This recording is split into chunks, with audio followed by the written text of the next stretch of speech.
તો પ્રધાનમંત્રી નરેન્દ્ર મોદી અયોધ્યા ખાતે પહોંચી ચૂક્યા છે। આ સીધા દ્રશ્ય લોખંડી સુરક્ષા વ્યવસ્થાની સાથે તેમનો કોન્વોય, તેમનો કાફલો કે જે અયોધ્યા મંદિર ખાતે જવા માટે રવાના થયો છે। 1.5 કિલોમીટરનો તેમનો આ રોડ શોની શરૂઆત થઈ ચૂકી છે। એક્સક્લુઝિવ આ દ્રશ્ય 24 કલાકની ટીવી સ્ક્રીન પર દરેકે દરેક લોકોના ચહેરા પર એક અલગ જ સ્મિત જોવા મળી રહ્યું છે। મોટી સંખ્યામાં લોકો પ્રધાનમંત્રી નરેન્દ્ર મોદીની એક ઝલક જોવા માટે આવી પહોંચ્યા છે।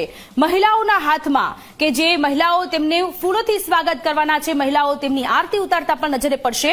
1.5 કિલોમીટરનો આ રોડ શો સાકેત કોલેજથી શ્રીરામ જન્મભૂમિ મંદિર સુધીનો આ રોડ શો કે જેની શરૂઆત થઈ ચૂકી છે। 4 કલાકનો તેમનો આ કાર્યક્રમ છે અને આ કાર્યક્રમની શરૂઆત થઈ ચૂકી છે અને જ્યારે રોડ શો પતશે ત્યાર પછી તેઓ સંબોધન પણ કરવાના છે।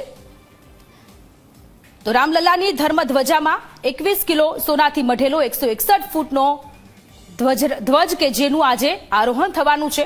પ્રધાનમંત્રી નરેન્દ્ર મોદીના હસ્તે કે આ ધ્વજારોહણ થવાની છે અને તે પહેલા પ્રધાનમંત્રી નરેન્દ્ર મોદી કે જેમનો રોડ શો સાકેત કોલેજથી તેમનો આ રોડ શો કે જેની શરૂઆત થઈ ચૂકી છે, તેમનો કોન્વોય, તેમનો કાફલો કે જે ભગવાન શ્રીરામ જન્મભૂમિ મંદિર સુધી જવા માટે રવાના થઈ ગયો છે અને આજુબાજુમાં જે ભક્તો છે એમાં ભક્તોમાં પણ અનેરો ઉત્સાહનો માહોલ જોવા મળી રહ્યો છે।